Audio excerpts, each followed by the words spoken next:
woken up on a lazy Saturday morning and not wanted to spend 3 or 4 hours at the stove? I have, sometimes even Sundays. A traditional farmer's breakfast can take me at least an hour and a half to 2 hours to make with eggs, bacon, potato.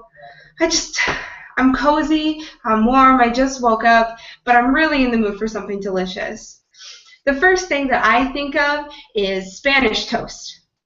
Have you heard of it? How about American toast? German toast? All right, everybody knows this one. It's good old traditional French toast. By the way, the term was coined in 1871.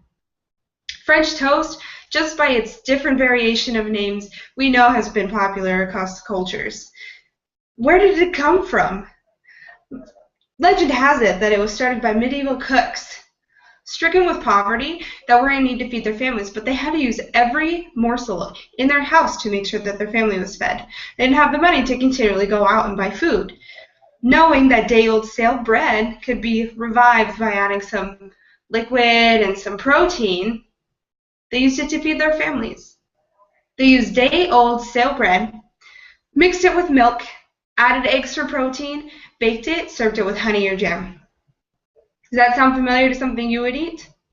We know it as a typical breakfast treat, or sometimes my family eats it for dinner. Other people know it as a dessert. It just depends on where in the world you happen to be.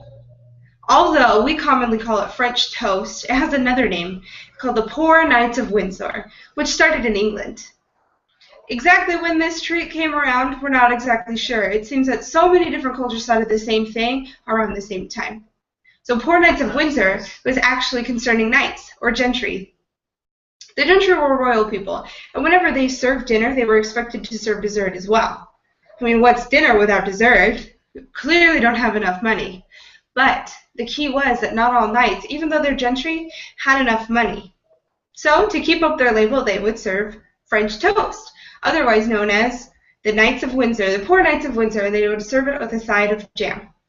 So today, I'm going to show you how to make my favorite variation of French toast, which comes in a casserole. It's used to feed 8 or more people, especially on a tight budget. Throw in a side of bacon. It's done in a matter of 30 to 45 minutes. So you begin with a loaf of bread.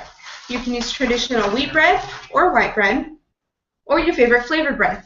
I have cinnamon raisin bread that I like to use because it has cinnamon already inside the bread as well as on top of it, which you'll find later in the recipe.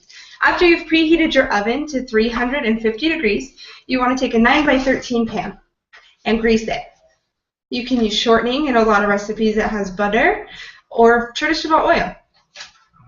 So you take your pan and then you put your bread, split it into small chunks, or you can leave it whole into slices if that's something you desire, and you place it inside of your pan. Now we're going to set this to the side until we have the rest ready to go. You will have in your ingredients list 4 eggs,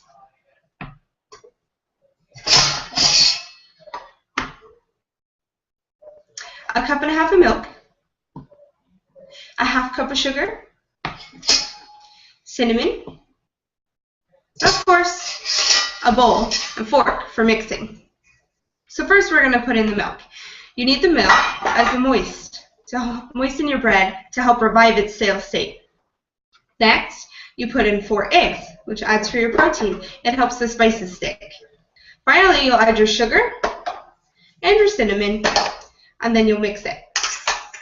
You just mix it like you're making scrambled eggs, but because you have so much milk, it won't turn out like scrambled eggs. You won't have clumps of eggs left on your bread. Once this is done, you want to pour it on top of your bread. And then set that to the side for 10 minutes to let it soak. In a separate container, you'll have half a cup of sugar and as much cinnamon as you desire, and you will also mix it up. Once it's mixed, you use this mixture to pour on top of the bread. And then you pop it in the oven for approximately 45 to 50 minutes or until the tops are brown. Then you have a delicious treat. Not only do we have this treat for us here in America, we call it French toast, but we also have it across cultural variations. So I hope you enjoy your easy, fast, lazy Saturday morning breakfast.